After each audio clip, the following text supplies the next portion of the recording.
ole telep khua hi chiang deuh zawk in kan lang tu kin akalak kha ni sate ma wa chiang lo deuh hleka hu lampang khu tui khur veng kha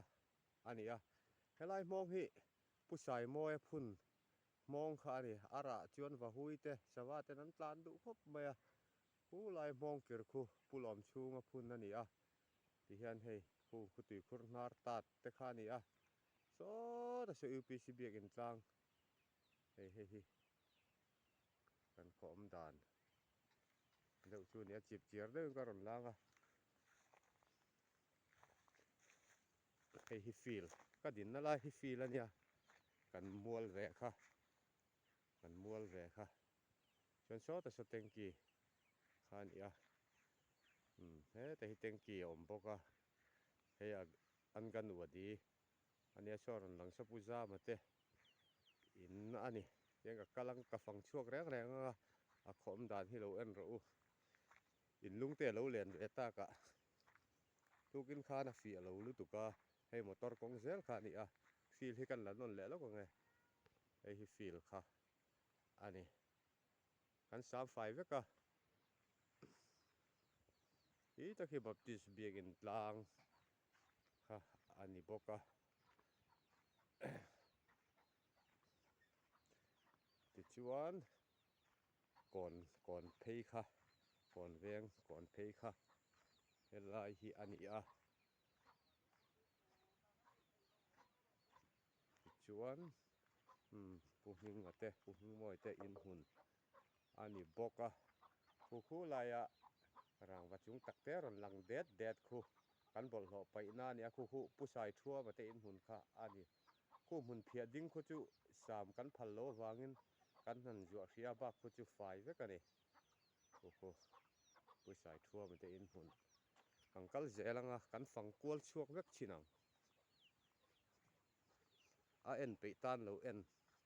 hani mai dian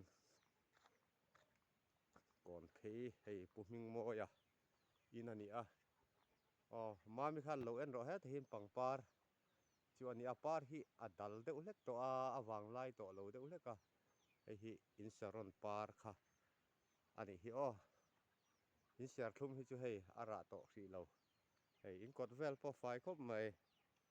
hei puhing moi a in kha ani a puhing moi a in khi lai hi baptist biak in tlang hei hi be pui par ani a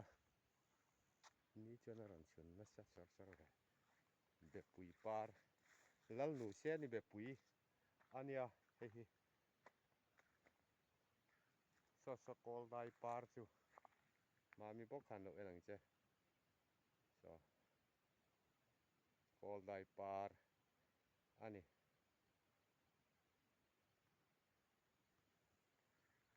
hei baptist biak in pan chho na kha nia a hnim to khop mai a hei hi lal nu se ni te in ania kan phei zel don kan fang dong kha chung hei hi nu thiang te in ani hei puhminga huan kha ni a hei hi nu thiang te in ani hu lai khu an ar in le an check in vok in ani khu an zong tra hi ara treu mai ma se hei athidon ring tang khop mai ara ala in khai tam si a hei hi nu thiang te zong tra kha ani a hei hian kot vel an ar in te thingpon la khu luk mai ang kom char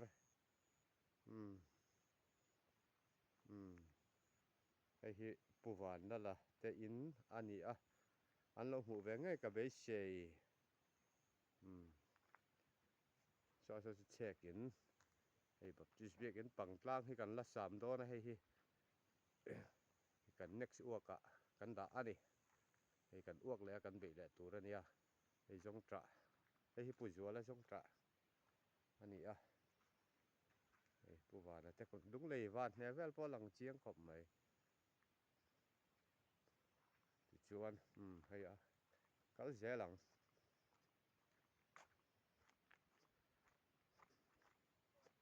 ei pu ju ala jong tra po alian to khop mai jong tra nga khop mai ta khu vante ni khu pu ju al te in atha ka la long mai me ei pu ju al te in ania ei kol sun lu aran ei zo zela ni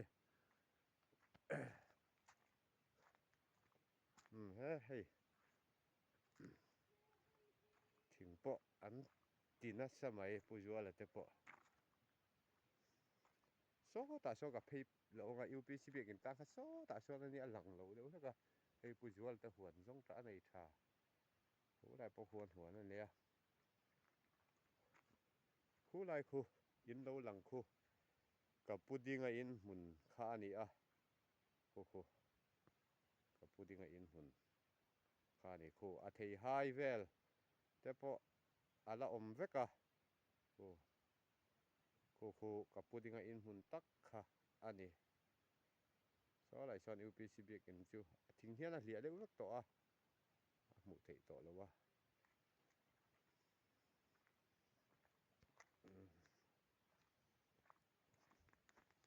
kal du porang ka sot kat dei don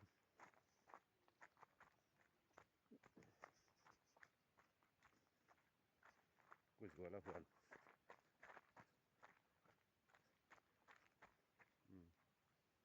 ka kal chak le ka phone mai thei ki lam ki muan lam pang kha ani hei tui khur hnara thing lung kha ani a